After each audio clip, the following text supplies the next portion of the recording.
What we're trying to do is create hope in our communities again. I told a friend of mine that, I said, we're trying to create hope again. He said, hold on.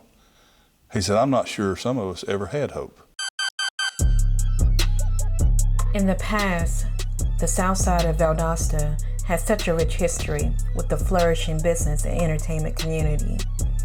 It was the center of commerce, the hub of the minority business community, and underserved for such a long time. You know, we had a movie theater there, the Palace Theater, because we used to go, that's where I used to go, but we had to go upstairs because we weren't allowed downstairs. We had to go upstairs because, well, that was happening to all the movies. The blacks would go upstairs and the whites were downstairs. As far as I know, the area has always been poor people who lived in this area, and that's probably evident by the railroad track that goes across the community.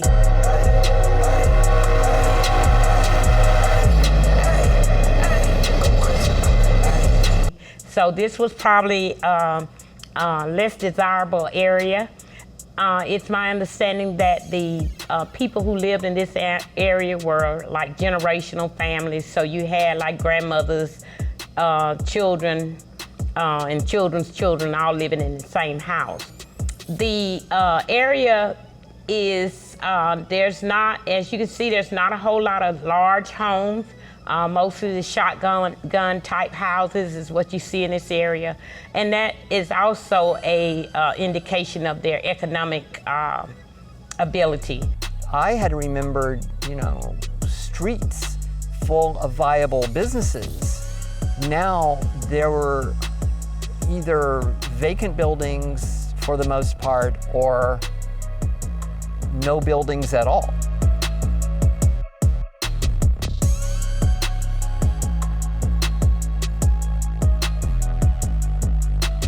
All around here, everything was vibrant, everything was live.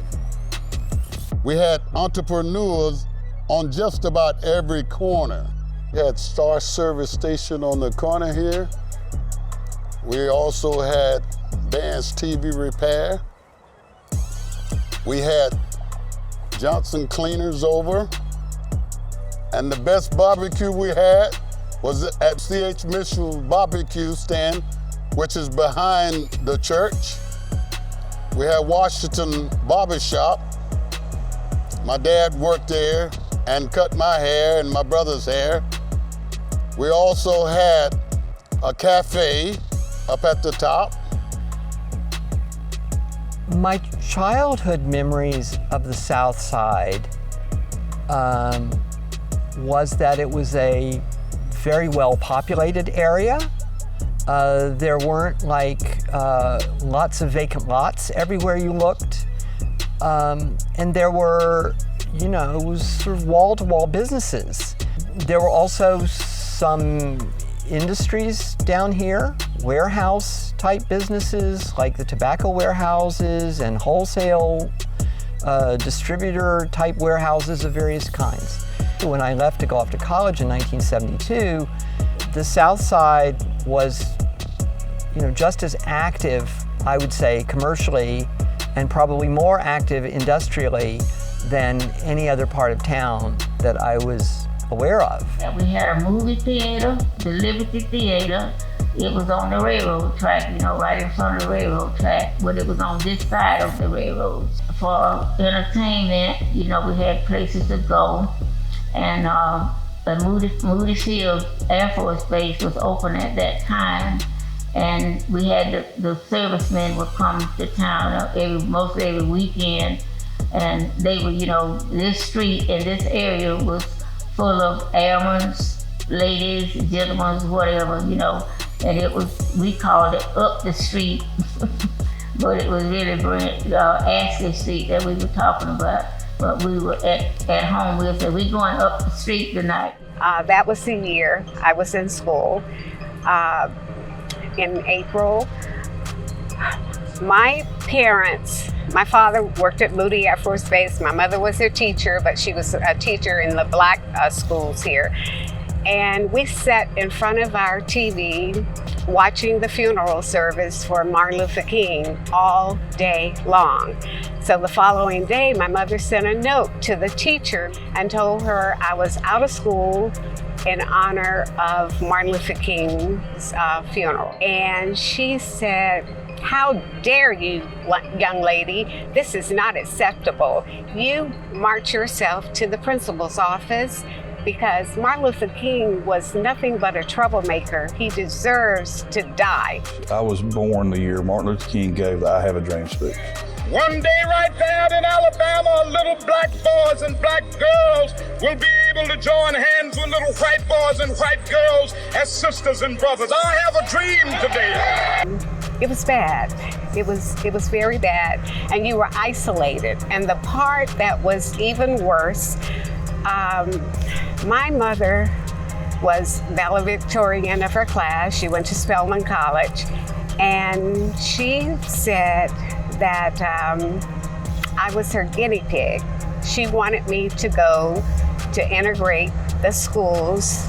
So she said she wanted me to go for two reasons. They had always said that black teachers could not teach and black students could not learn. And she wanted to know for herself if it was true that the teachers were not teaching properly and that black students were not learning. So that's why she wanted me to go to Salis Mahone that year. I think the state of race relations has improved some. We still have a long way to go. What do we want? Justice! When do we want it? Now! When do we want? Justice! When do we want? Now! I think some people who were probably thought to be superior at one time, hopefully they recognize some of the things that they did to the community, to the black community, that prevented them from probably achieving the things that they could have achieved. I mean, when you start 6 feet or 6 miles behind someone, it's going to be kind of hard to catch up, and that's probably where we are when it comes to black relationships, black and white relationships. So I believe that the country is changing. I've certainly seen change from when I was a child to now. When I was a child, we were not allowed to go to McDonald's, or we were served out of the back doors of restaurants. To some stores, we were not even allowed to go in. Now that is not the case. Laws and norms have been changed, and that's not the case anymore. In that perspective, yes, things are better. But there's some systemic racism and some things that have happened historically that still prevents black organizations, especially one like Southside, from achieving and gaining the capacity to do what it takes to be that village for our children. We've seen a lot of change, but a lot of it has been so frustrating that people believe things can be better, but they just don't get better. Nobody ever seems to do anything about it but talk. So I'm passionate about we're going to do something about it, or try to. It won't be due to lack of effort. And like I said, Georgia Power, we tend to face things head on. The storm's coming. Well, we're facing this head on, and we want to make a difference.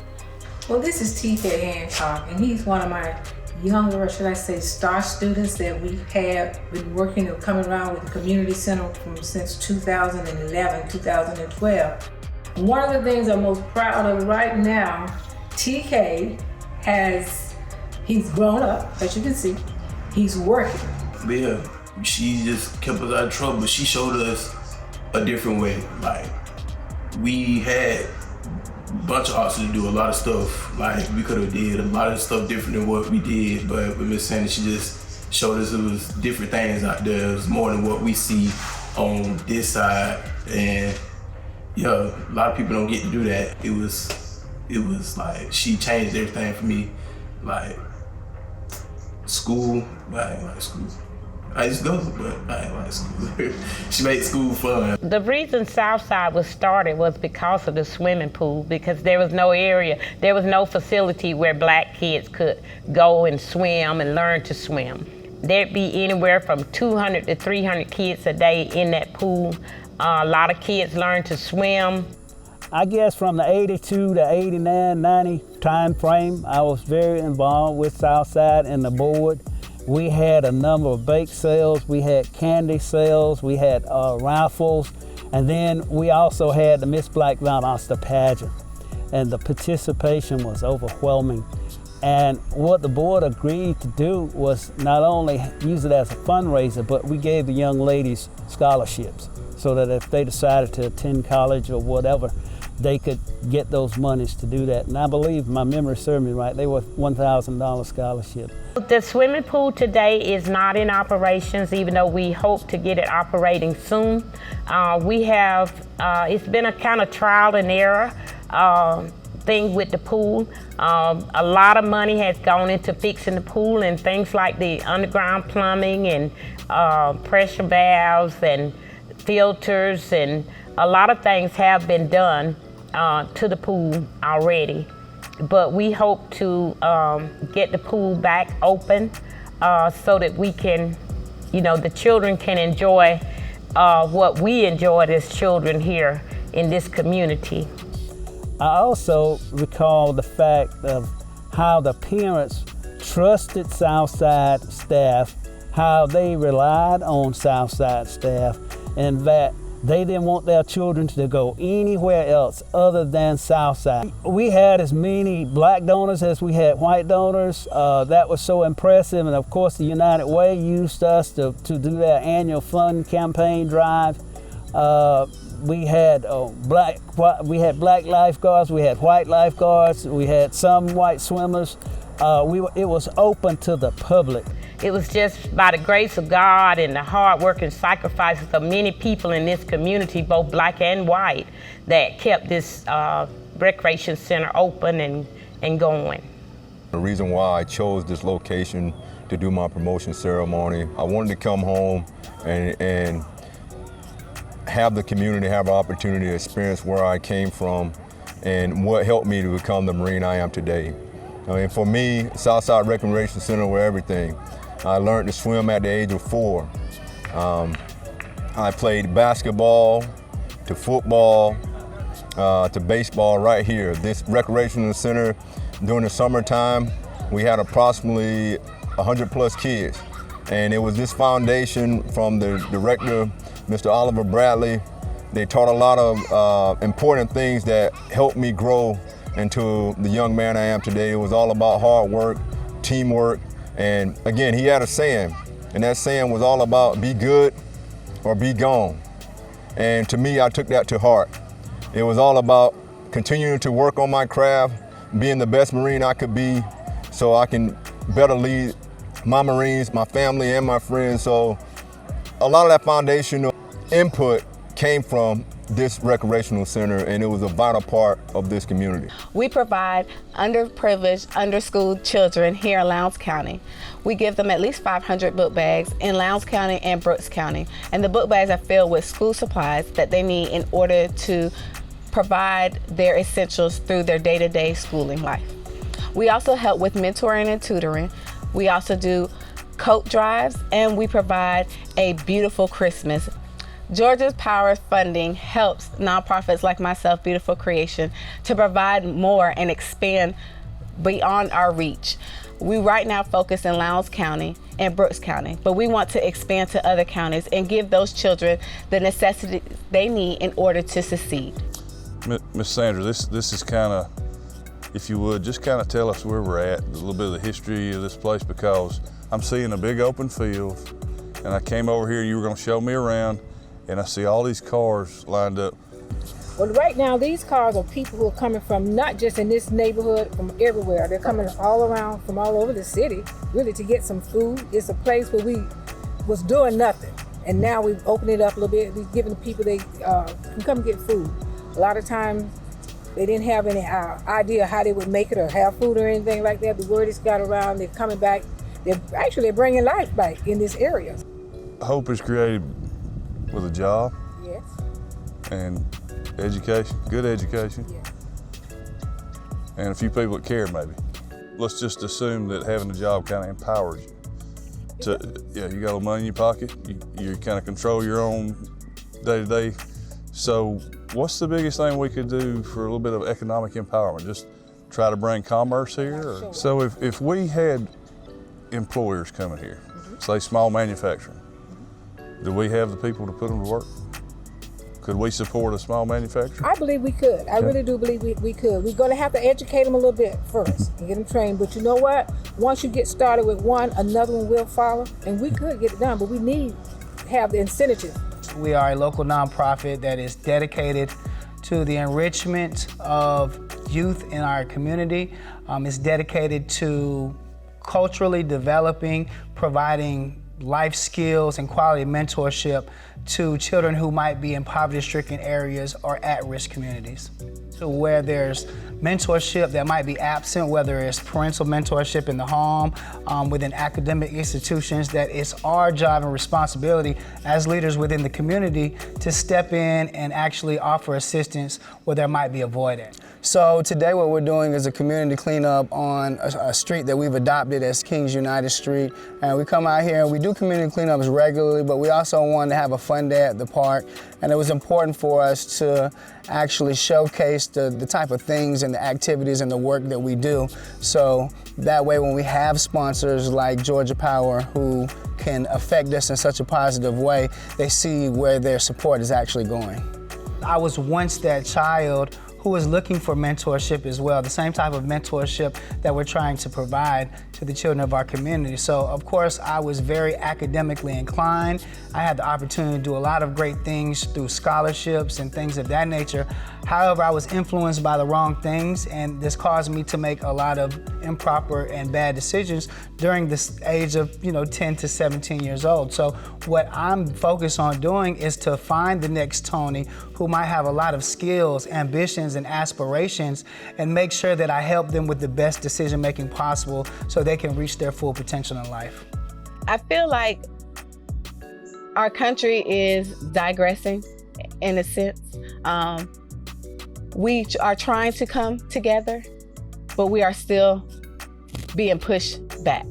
I feel like we have prominent people who are trying to make a change and trying to help. And I would say in this instance, we have companies that are wanting to help, and they recognize the segregation and they're wanting to do more to serve our minority, underprivileged nonprofits like ourselves. We are getting there. Change does not happen overnight. Well, we have such a giving community, but in a lot of ways, it's the same companies, it's the same individuals that give.